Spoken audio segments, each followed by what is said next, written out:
Hello, everyone. Welcome back to the HeadHunters Northwest podcast. I am very excited today to include Mark Oliva, who is the public relations. Is that right, Mark? Public relations director? Public affairs. Yep. Public affairs. Thank you. Yep. I somehow knew I was wrong about that. I should check.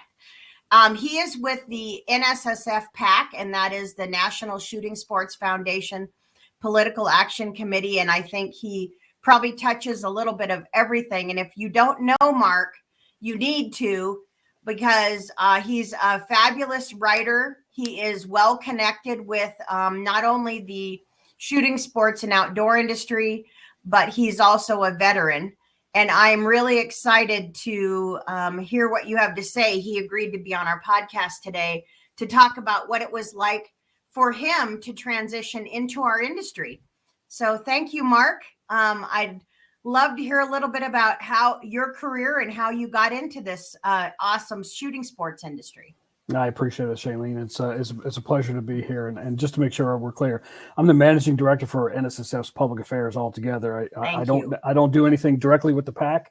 We have another wonderful professional. She handles all that for us. But doing public affairs for the firearm industry has been a real pleasure and a real treat. I spent 25 years in the Marine Corps working in public affairs, so it was really a treat for me to be able to go from one big gun club to another, and really be able to take a lot of my skill set that I had from an entire career in the Marine Corps into this world. But I approached that with the perspective that I was going to be starting a whole nother career all over again.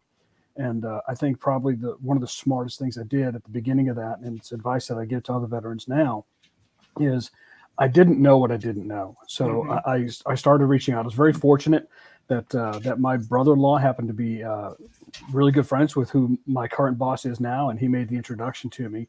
I didn't know that. That's interesting. Yeah, my brother-in-law had asked me. This guy's almost maybe 20 years ago now, that he said, "Hey, when you retire from the Marine Corps, what do you want to do?" And I had already written for a daily newspaper. I worked for Stars and Stripes for a time, and I knew I didn't want to go working for a daily newspaper. I said, it'd be really great if I could go work for a magazine, a hunting and fishing magazine. These are things I love to do.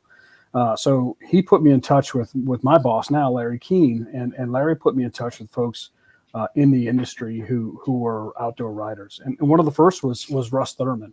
Is that right? Well, he's a little influential. He might know a few people. Yeah, Russ was really good, and so it turned out that Russ, also a Marine Corps veteran, he had a lot of the same jobs I had in the Marine Corps just about 20 years before I did. So he and I were able to talk about things, and he looked at my resume and he said, "Mark," he said, "really where your skill set is driving you is more toward the public affairs side and the crisis communication side." And he said, "I really think that you'd benefit from going back and re-looking and retooling your resume toward that." And so I took that advice to heart. Went back and I told Larry what Russ had offered to me, and Larry has started putting me in touch with other folks who did similar things to what I'm doing now across the industry. He put me in touch with a gentleman who used to be in my position many years ago, Teddy Novin, and Teddy and I talked, and it put me in touch with some folks at Smith & Wesson, some folks at then ATK, who now, of course, is Vista, and a few of the other companies. And what I found when I was talking to these individuals, they were all telling me to go talk to the other individuals as well. And what I learned really, really quickly was that as big as this industry seems from the outside, it's really small. And that told me two things right away: that if you're good, everyone's going to know you're good. But if you're bad, everyone's going to know you're bad. So you got to make sure that you have your ducks in a row. But on top of that, I made myself get out of my comfort zone. And I think especially a lot of us in the military tend to be inside that cocoon of the military, where we all speak the same language and we all have similar backgrounds. And it becomes very familiar to us. To be able to step out of that, you kind of have to force yourself to get out of that zone. And I made myself reach out to folks through LinkedIn, through other connections, to introduce myself and just say, listen, I just don't know what I don't know. And that, I think, was a lot of the big help. So I reached out to folks like Dwayne Liptak at Magpul. He certainly is well connected and made an amazing contribution to our industry. Yeah, and I think probably the thing that impressed me the most, and now having worked for NSSF for over 6 years, and done several SHOT Shows, knowing how busy everyone is at SHOT Show, Yeah. guys like Dwayne, guys like Marty Daniel at Daniel Yeah. Defense, and, a business owner gave me 20, 30 minutes of his time on the floor when he's supposed to Very be doing business, and I know how valuable now that time really is. But Dwayne Liptak, several of the others that I reached out to, they sat down and talked with me just to offer advice. And to me, that was absolutely incredible. And it spoke volumes of the character of the people that we have within this industry, and that they are willing to sit down and talk with you and offer you advice. And I think the importance of that is also to keep those connections open. I'm reminded of one of the gentlemen I spoke to early on in trying to figure out how I was going to make that leap.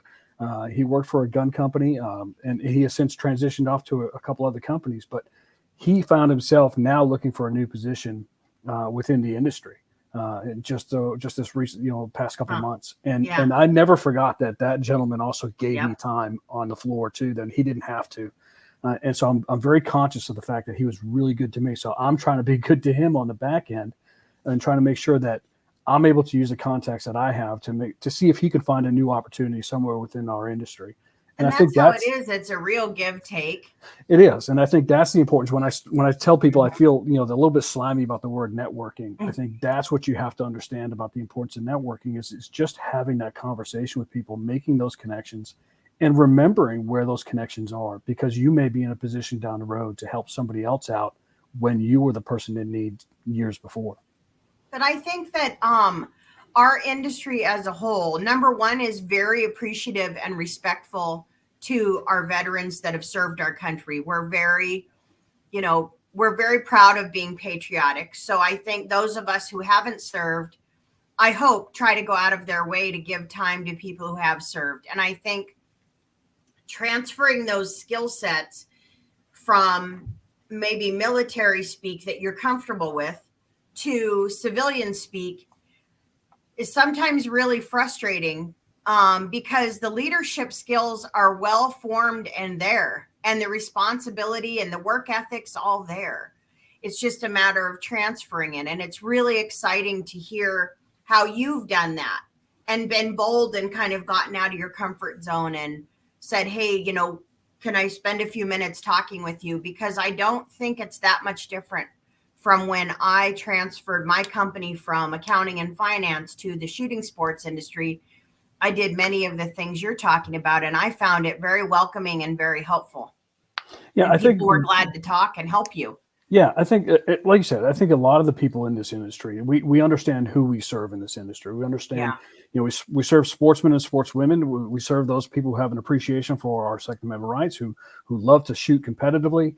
But we are chock full of veterans. You can't swing a dead cat at SHOT Show without hitting a veteran somewhere. That's right. It is really comfortable, I think, to be able to step into this world where people did speak my language from the military, and it wasn't hard for me to be able to translate some of those skills over. I had what I consider a very easy transition when I retired from the Marine Corps into this job and into this role that I'm doing now. And a lot of that was just because, this is a very welcoming and open community of folks who want to help each other out. But also there are just a lot of veterans who you just may never have any idea. I mean, people who are in marketing departments, people who are engineers, people who are, in finance or, in some of the executive leadership. We look around. I mean, it's not hard to figure out who these people are. And we start to think about some of those people in the upper levels of leadership. I'm Pete Brownell. Pete Brownell's an Army veteran. So these are people who understand our background and are willing to give us a little bit of time to talk about, what those opportunities might look like.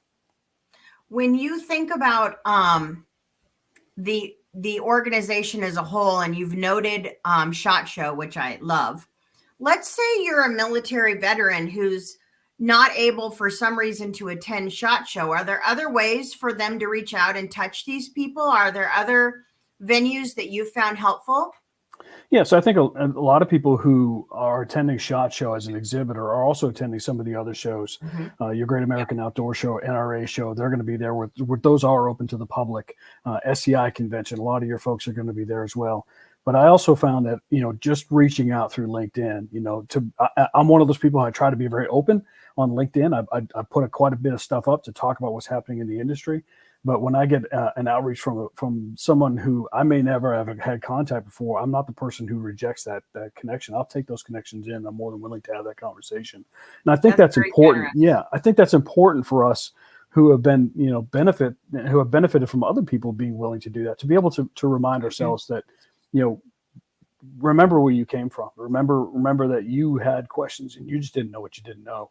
And I think a lot of people in this industry are the same way. So I would encourage those who are looking at it as they're finding these connections, to look around and start to ask questions. And when you do find somebody that you can ask questions of, ask them that question at the end of the conversation. Who else should I be talking to? Who else should I be asking questions of? And I think you'd be surprised if there are probably 3 or 4 that will come right to the top of their head that said, hey, this person was really helpful to me, or this person I know has a lot of experience. You look around these companies. We talked about Dwayne at Magpul. Yeah. Dwayne surrounds himself with veterans. I'm reminded that, even when I was still in the Marine Corps and General Keyes was running Colt Manufacturing, one of my former commanding officers was his chief operations officer. So it was, the world is actually really small when you start to reach around. It's very connected. It's very connected. You have to get out there and touch it.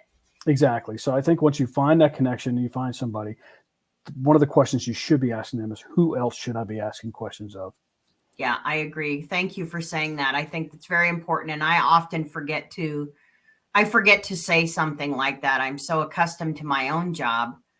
But what I would really like to do, if we can shift gears, since I completely messed up your job title, which we both know that I actually do know that. I just slaughtered it.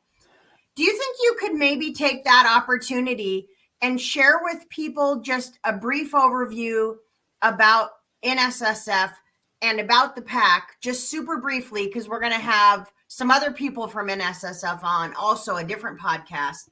But I want to hear what you do for a living. What is your job? People would love to know that, because I don't dare explain it after I've slaughtered your job title.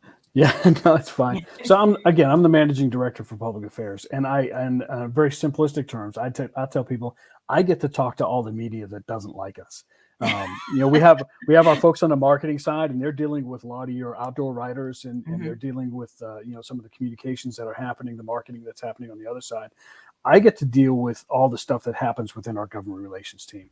Our government relations team is active on Capitol Hill. They're active in all 50 state capitals, working to ensure that we're pushing legislation and policies that are going to be beneficial to the firearm industry. We represent your manufacturers, your retailers, your ranges, all the way down from your big guys who are making the publicly traded companies making tons of guns every year, down to your mom and pop shops who are selling guns on the corner of their hometown main street and have been there for decades. So we're trying to make sure that we're doing what we can to make sure that they're able to stay in business. We're like any other trade association. It just happens to be our product is firearms and ammunition. It's pretty huge, though. I mean, I don't want to go into this right now for your talk, but the amount of resources that are in the NSSF that they have built and supplied and are always adding to it is remarkable. I have never seen a trade association with so much information. It's almost too much, but I mean,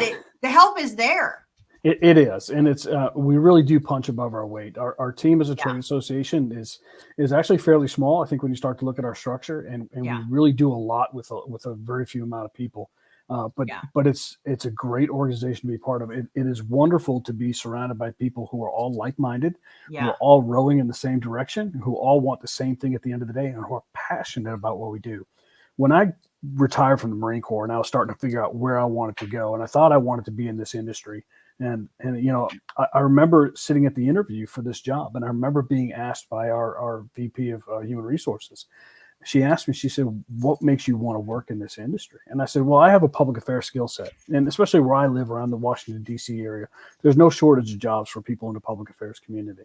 I said, but I don't want to go work for some guy who makes socks. That's not what wakes me up in the morning. For 25 years, I was able to talk about Marines, and I love Marines. It's very easy for me. Well, they're amazing. And so I wanted to be able to take that same kind of passion into my next career where I'm at now. I have a passion for what I do, and I love what I do, and it means something to me. And I feel like I'm contributing to, what's important to me and to people who share these interests with me. But it's not just me. I'm surrounded by people every day who share that same passion. No wonder they hired you. Good answer. Yeah. So the people I'm working with on the government relations team who are working in the state capitals and working on Congress, they share this. But it's not just, those guys. The folks who work on our finance team have these kind of same passions. Our IT folks have these same passions. So these are all people who very much appreciate what we do as an industry trade association for those manufacturers and ranges of retailers, but also want to get out and enjoy what we do every day. So we're all, a lot of us are hunters. We're recreational shooters, target shooters, long range shooters. Some of the guys are competitive shooters. So it's been a lot of fun to be around folks like this. Yeah, no, you're right. And it is by and large, as far as I know, I mean, even all of your executives down to your CFO. I mean, I saw him at the SHOT Show. The people are involved. They're a part of our community. They're not just doing a job. I think that's one of the differences in our industry. Yeah, it really is. It's something that it is a calling and a passion, and more so than just somewhere where we're going to get a paycheck. So something that we all share about that, and it's a wonderful part of that. Tell me, for our last couple minutes, let's talk a little bit about can you describe your job? I mean, I know you talk to the people who don't like the gun industry, but you do more than that. I mean, you're very good about updating your LinkedIn. You write articles, you give interviews. I mean, this is a very interesting job that not all people could do or would do. It's not like you're just a writer or you're just one thing. I mean, am I right about that? Yeah. I think it's important. It's something that actually, that was probably inculcated in me when I was still in the Marine Corps was, everybody washes windows. Everybody does windows. So you're never above taking out your own trash or doing your own work. And I think that's something that we all share here. So in my job, I do communications for the government relations team, and that means supporting all their efforts. That's writing press releases. That's helping to write blogs. I think we're pretty pretty productive on our blog writing. It's talking with reporters every day, many times on background, just to provide them the information, providing them on the record interviews, and it's staying abreast of what those issues are. And of course, those issues in our industry are moving very, very quickly.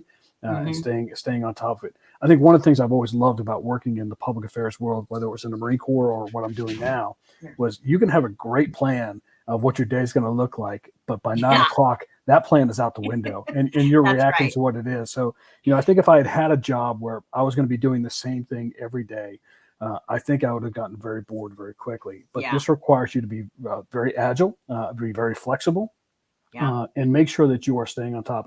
There are times when I feel like I'm an inch deep and a mile wide, but it really stretches you in your limits and your bounds to see where they really are and to really work as a team, because there are things that I just don't know about, especially when we're talking about all 50 state capitals. I really have to rely on the guys who are working in those state capitals to keep me informed so I can effectively communicate what their efforts are going to be. So it's everything from doing, live TV interviews with major TV stations. I've done them with them all, to, talking with, someone with a small podcast or someone with a small blog who just wants to know what's going on, because, it's trying to communicate what the industry is doing, to make sure that they are able to purchase the firearms of their choosing. So it's one of the most interesting roles, I think, in our industry. And I think you may be one of the only people whose job changes on a faster day-to-day basis than mine.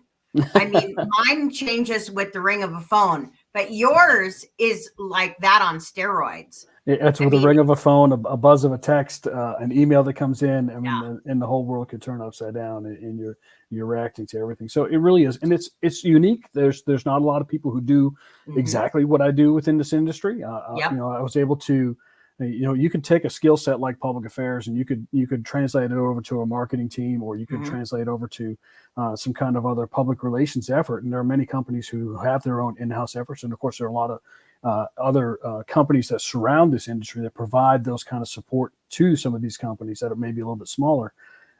But they're more one-dimensional. They're not as many things. Exactly. And to be in this position, in this role, I wanted to get into the gun world, and I ended up you're in it. I'm in the heart of it. So it's everywhere and it's everything at all times, and it's challenging, but it really is what invigorates me and allows me to, stay fresh and keep, pushing my own acumen a little bit to be productive for not just the people I work with, but for the industry I work for. We are working for those manufacturers.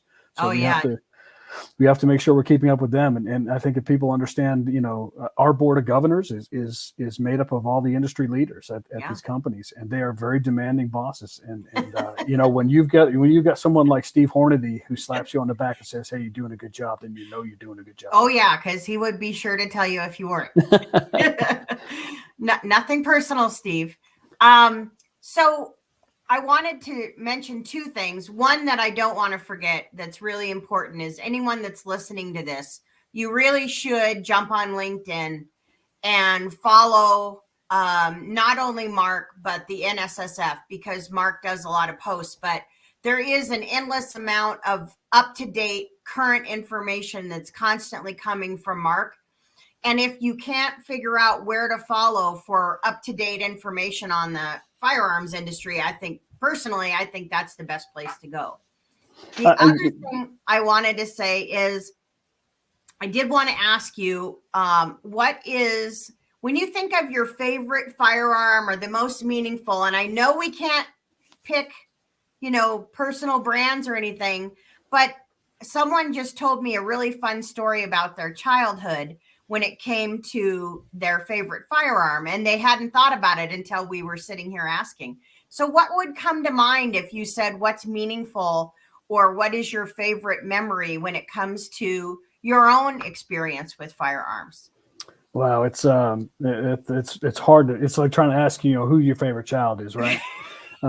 It's tough. I mean, there are a lot. I mean, I've got a lot of good memories that I've been able to form with the firearms and the experiences I've had. I go duck hunting with a couple of buddies of mine, and to be able to have those memories every time I pick up that duck hunting shotgun, I've got that is just truly a great memory. I've got a beautiful rifle that was a custom build by a friend of mine in Texas. Nice. 6.5 Creedmoor, and I love shooting that rifle. It's a great rifle, great round to shoot, and I blast out hunting with it.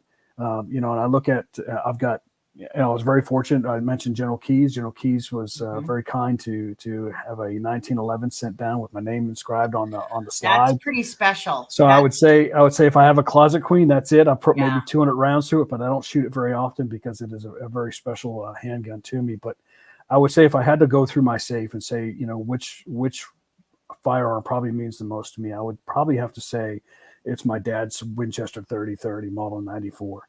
Wow. This rifle is probably about as old as I am. I'm creeping up on 50 years old. It is, I've got my 30-30 I bought when I was in my early 20s, and it's, with the crossbar safety on this, but my dad's rifle was the half cock safety. It's not a very ornate rifle. It's very plain. It's very simplistic on the design, but it still shoots really well for a 30-30. If 30-30s aren't known to be extremely accurate, but this one still shoots where I want it to hit. But to know that my dad carried that rifle when he was out deer hunting, and he's not a passionate deer hunter like I am, but he used it as a means to put food on the table for us when we were little. And I remember trudging behind him in the Maine woods, trying to just, see if we couldn't get up on a deer, and being able to know that I have that rifle, and I'm going to be able to pass that rifle down to my kids and my grandkids. Is special. And I think that's something that's a little bit unique about, the products that our industry makes is we're not making just a tool, which they are tools, but they're also a keepsake heritage of who we are and our identity of who we are, and all the memories that are attached to them that go along with them. They're very special. And each one has a memory. Maybe some of them are, your everyday carry or firearm that you use for shooting competition, and those all have their purpose. But it's the memories the ones that mean something. They represent something special. I think I've not met anyone yet who doesn't have something that's tied to a very special memory like that. Yeah. And they are very different. They're different than a drill or a hammer you get at your hardware store, because not very many of us just discard them or necessarily sell them. Although I suppose, I don't know, I haven't come to the point where I've wanted to sell anything. That'll mean too much to me. You can't have too many. I'm kind of the same way. I think the problem is our safes tend to get a little bit smaller over time, but we know people, we can buy more safes. Yeah, we could buy more safes, but it's the same thing as the idea that I've got firearms that are in my gun safe that were handed down from my wife's grandparents. Wow. I've got a Montgomery Ward shotgun. That was my No wife's. kidding. It was my wife's grandmother's gun, and then when her grandfather passed away, they asked us to take that shotgun. So that's something that will definitely go into my grandchildren's. That's really neat. hand. Yeah. So to have something like that, I mean, especially today to tell somebody, yeah, Montgomery Ward used to sell shotguns, and the roll markings are on there, to be able to see that, a 22 long rifle, that was another a rifle of my wife's grandfather's, to know that I'll be able to teach my grandson how to shoot with that rifle. That was his great grandfather's rifle. So those things are all those memories that are attached to it, and the inherent legacy of the rights and the responsibilities of who we are as Americans that go with it. Just it makes our products that much more meaningful. It's a very big responsibility that we carry, and it's also a great way to create great memories. But I personally want to thank you, and of course the whole team, because you guys do work that I would have no idea where to even start. And I hesitate to have too many conversations with people about any legislation, because, it goes over my head. So I feel like, the team there at the NSSF and the PAC, it's just such a great resource for so many things, that I just want to thank you. And I appreciate you coming on here and being willing to share with our veterans how it is that you came into this awesome job and how you found this. And thank you for that, because it's a routine question we get asked, how to transfer from one industry to another. No, I appreciate the opportunity, Shailene. I've been very fortunate to be surrounded by really good people, and I hope to be able to do that. So if anyone who is listening, if you find me on LinkedIn, drop me a line. I'll be more than happy to spend a little time talking with you and answer whatever questions I can. But I would encourage those who are thinking about it, whether you're prior military or not, and you're trying to figure out a way into this world. Start to get out of your comfort zone and ask people. I just don't know what I don't know. What questions should I be asking? Who should I be talking to? And I think you'll find that people are going to be very open to that. Very good advice. Very good advice. Thank you, Mark. Well, that'll be a wrap for this podcast with HeadHunters Northwest, and we look forward to our next podcast. Thanks for joining us.